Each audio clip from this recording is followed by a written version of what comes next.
Chakarbhata airport को Bilasa airport का नाम दिए जाने की खबर ने खूब सुर्खियां बटोरी है। छत्तीसगढ़ में अचानक बिलासा शब्द की चर्चा तेज हो गई है। आप भी सोच रहे होंगे कि यह बिलासा कौन है, तो चलिए ईटीवी भारत आपको बिलासा की कहानी से रूबरू करवा रहा है। ऐतिहासिक तथ्यों से मिली जानकारी के मुताबिक प्राचीन काल में छत्तीसगढ़ की राजधानी रतनपुर हुआ करती थी। उन दिनों कलचुरी शासक राजवंश राजा कल्याण साय का शासन था। इसी रतनपुर से सटे इलाके में परशुराम और बैशाखा बाई के घर बिलासा का जन्म हुआ था। बिलासा इतिहास में वीरांगना के रूप में दर्ज है। छत्तीसगढ़ी की जो लोक गाथाएं हैं उसमें रेखा जल छत्री एकमात्र ऐसी लोक गायिका है जो बिलासा की गाथा को गाती है और बहुत लोगों ने उसको संजोया है, क्रमबद्ध किया है। तो निश्चित रूप से इतिहास का जो ये सत्य है कि बिलासा वीरांगना थी, वह केवर्त जाति की थी। बिलासपुर में जो पचरी घाट है वहाँ वो रहती थी। रतनपुर का आराम गाँव था, किलावाड़। विभिन्न लोकगीतों में जहाँ पर बिलासा दाई का वर्णन है, वहीं विशेष करके देवार लोकगीतों में उनके जन्म से लेकर मृत्यु पर्यंत तक और जो वो वीरांगना थी और जो साहसिक अभियान उन्होंने छेड़ा और बहुत सारे उन्होंने काम किया, वो सब उस लोकगीतों में समाहित है। और उसके बाद फिर हम लोकगीत और लोक कथा की बात हुई, फिर हमको लगा कि नहीं, कुछ तथ्य भी हमको खोजना चाहिए। तब हम गजेटियर की ओर गए और जो 1902 की जो गजेटियर है यहाँ पर, जिसको आज प्रमाण के रूप में माना जाता है गजेटियर को, उस गजेटियर में भी हमें पता चला कि एक जगह पे बिलासपुर टाउन के बारे में लिखा गया है। उसको बसाया किसने, तो उसमें लिखा गया है फिशरमैन बिलासा, जिसके नाम से यह बिलासपुर बसा है। तो हमें फिर धीरे धीरे इस बात को पुख्ता सबूत हमें मिलने लगा। बहुत सारे साहित्यकार, लोक साहित्यकार हैं और अन्य से विधा में काम करने लोग हैं, उनसे भी हमने चर्चा किया। बिलासा जहां रहती थी उस जगह को बिलासपुर के पचरी घाट के रूप से जाना जाता है। पचरी घाट में ही बिलासा की समाधि बनी हुई है। बिलासा को लोग देवी स्वरूप पूजते भी हैं। लोक साहित्यों में बिलासा के कृतित्व का जिक्र भी मिलता है।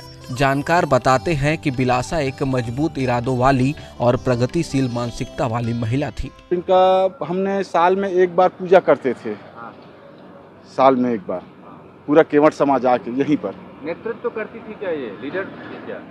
नेतृत्व तो अब उसके बारे से नहीं, मगर वीरांगना थी।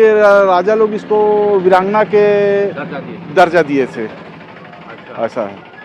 और ये शहर उसी के नाम से पड़ा? ये शहर बिलासा के नाम से है। गर्व की, बहुत गर्व की बात है।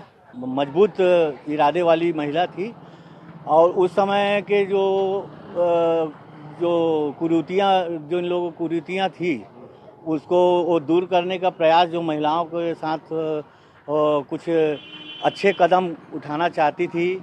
जो बुजुर्गों का मानना ऐसा है कि वो काफ़ी बहुत ही खुले विचार वाली महिला थी। उस समय ऐसे विचारों को जो रूढ़िवादी लोग थे वो पसंद नहीं करते थे। ऐतिहासिक तथ्यों से मिली जानकारी के मुताबिक प्राचीन काल में छत्तीसगढ़ की राजधानी रतनपुर हुआ करती थी। कलचुरी शासक राजवंश राजा कल्याण साय का शासन था। एक दिन राजा कल्याण साय अपने सैनिकों के साथ शिकार के लिए अरपा किनारे जंगल गए हुए थे। बिलासा ने यहाँ उनकी जान बचाई थी। बिलासा के साहस से खुश होकर राजा कल्याण सेन ने बिलासा का सम्मान किया था। दिल्ली के शासक मुगल बादशाह जहांगीर के पराक्रमी योद्धाओं को भी बिलासा ने मुकाबले में हराया था। बिलासिया ने संध्या काल नाव में जाते हुए ठीक भोजली के दिन, भाद्र प्रतिपदा के दिन उन्होंने वीर गति को प्राप्त किया। इसीलिए छत्तीसगढ़ में विशेष रूप से पचरी घाट का जो भोजली है वो उनकी स्मृति में हर वर्ष मनाया जाता है। और ये मैं मानता हूँ कि भोजली के रूप में हम जो बिलसिया है या बिलासा है उसको हम देवी के रूप में, उसको वीर गति प्राप्त साहसी नारी के रूप में और दिल्ली दरबार में जाके अपना कर्तव्य दिखाकर सबको चमत्कृत करने वाले रूप में उसकी हम पूजा करते हैं। और ये निषाद समाज बिलासा की स्मृति में हर साल ये आयोजन करता है। बताया जाता है कि एक बाहरी शासक ने बिलासा की नगरी पर आक्रमण कर दिया था। लड़ाई के दौरान बिलासा के पति और प्रधान सेनापति बंसी वीरगति को प्राप्त हुए थे। शत्रु सैनिकों की संख्या अधिक होने के कारण बिलासा भी वीरगति को प्राप्त हुई थी। बिलासपुर के लोग आज भी वीरांगना बिलासा को याद करते हैं। विशाल झा की रिपोर्ट, ईटीवी भारत, बिलासपुर।